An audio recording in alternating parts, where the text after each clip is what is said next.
Hi hello friends, Tirunelveli special சொதிக்குழம்பு தான் எப்படி செய்கிறதுன்னு பார்க்க போகிறோம். காய்கறி, பட்டாணி, தேங்காய் பால்லாம் வச்சு செய்யக்கூடிய இந்த சொதிக்குழம்பு ரொம்பவே சூப்பராக இருக்கும். வாங்க எப்படி செய்கிறதுன்னு பார்க்கலாம்.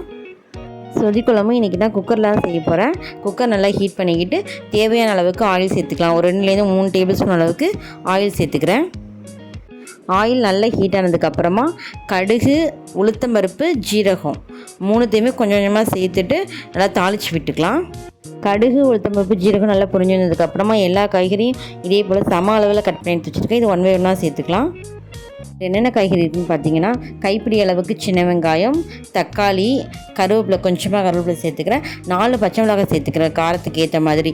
நம்ம இதில் எந்த ஒரு மசாலா ஐட்டமும் ஆட் பண்ண போகிறதில்ல. அதனால் இந்த காரத்துக்கு இந்த பச்சை மிளகாய் மட்டும்தான், அதுக்கேற்ற மாதிரி சேர்த்துக்கோங்க. சின்ன துண்டு இஞ்சி, ஒரு 5-6 பல்லு பூண்டை இதே போல் குட்டியாக கட் பண்ணி எடுத்து வச்சுருக்கேன். அதையும் இந்த பச்சை மிளகாய் கூடவே சேர்த்துட்டு நல்லா வதக்கி விட்டுக்கலாம். இதில் சேர்த்துட்டு இந்த பச்சை மிளகாய் நல்லா வெடித்து வர அளவுக்கு நல்லா வதங்கிடுச்சு. இது கூடவே ஒரு கைப்பிடி அளவுக்கு சின்ன வெங்காயம் எடுத்துருக்கேன். அதையும் இது கூடவே சேர்த்துட்டு நல்லா வதக்கி விட்டுக்கலாம். சொதிக்குழம்புல இதே போல் சின்ன வெங்காயம் சேர்த்து செய்யும் போது குழம்பு ரொம்பவே நல்லாயிருக்கும். குழம்புக்கு தேவையான அளவுக்கு ஒரு 2 டேபிள் ஸ்பூன் அளவுக்கு உப்பு சேர்த்துக்கிறேன். உப்பு இப்படி நம்ம ஸ்டார்டிங்லேயே சேர்க்கும்போது நம்ம சேர்க்கக்கூடிய காய்கறிலாம் சீக்கிரமே வதங்கிடும். நல்ல பழுத்த தக்காளி, ஒரு தக்காளியை இதே போல் குட்டி குட்டி பீஸாக கட் பண்ணி எடுத்து வச்சுருக்கேன். இதையும் இந்த வெங்காயத்து கூடவே சேர்த்துட்டு நல்லா வதக்கி விட்டுக்கலாம். இதில் நம்ம சேர்த்த இஞ்சி, பூண்டு, பச்சை மிளகாய், வெங்காயம், தக்காளி எல்லாமே எண்ணெயில் நல்லா வதங்கிடுச்சு. இப்போ நம்ம கட் பண்ணி எடுத்து வச்சுருக்க காய்கறியை சேர்த்துக்கலாம். சொதிக்குழம்புல இப்போ நான் என்னென்ன காய்கறி சேர்த்துருக்கேன்னு பார்த்தீங்கன்னா, கேரட், பீன்ஸ், உருளைக்கிழங்கு, பச்சை பட்டாணி ஆல்ரெடி நான் ஒரு 5 hours நல்லா தண்ணியில் ஊற வச்சுட்டு தான் சேர்த்துருக்கேன். இது எல்லாத்தையுமே ஒரு தடவை நல்லா கலந்து விட்டுடலாம். இந்த காய்கறிகள் கூடவே நீங்கள் முருங்கைக்காய், கத்திரிக்காய் இதை கூட சேர்த்துக்கலாம். ரொம்பவே நல்லாயிருக்கும். சொதிக்குழம்புல இன்னொரு ஸ்பெஷல்னு பார்த்தீங்கன்னா, நம்ம முழுக்க காய்கறியை தேங்காய் பாலில் தான் வேக வச்சு தேங்காய் பாலில் தான் நம்ம குக் பண்ண போகிறோம். ரொம்பவே டேஸ்ட் நல்லாயிருக்கும். தேங்காய் பாலை நீங்கள் 2 விதமாக பிரித்து வச்சுக்கோங்க. ஃபஸ்ட்டு எடுக்கிற தேங்காய் பால் தனியாகவும், 2ஆவதாக எடுக்கிற தேங்காய் பால் தனியாகவும் பிரித்து வச்சுக்கோங்க. இப்போ 2ஆவதாக எடுக்கிற தேங்காய் பாலில் தான் இந்த காய்கறியை முழுக்க நம்ம வேக வச்சு எடுத்துக்க போகிறோம். நல்லா தாளித்து வதக்கின காய்கறியில் 2ஆவதாக எடுத்த தேங்காய் பால் சேர்த்துட்டு 2 விசில் வச்சு நம்ம வேக வச்சு எடுத்துக்கலாம்.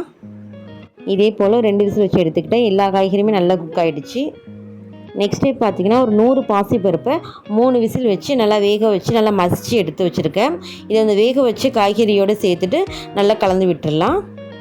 பருப்பு கூடவே கொஞ்சமாக தண்ணி சேர்த்துக்கிறேன். இதுக்கப்புறம் நம்ம தேங்காய் பால் வேறு சேர்க்க போகிறோம். அதனால் கொஞ்சமாகவே தண்ணி சேர்த்துட்டு ஒரு தடவை நல்லா கலந்து விட்டுக்கலாம்.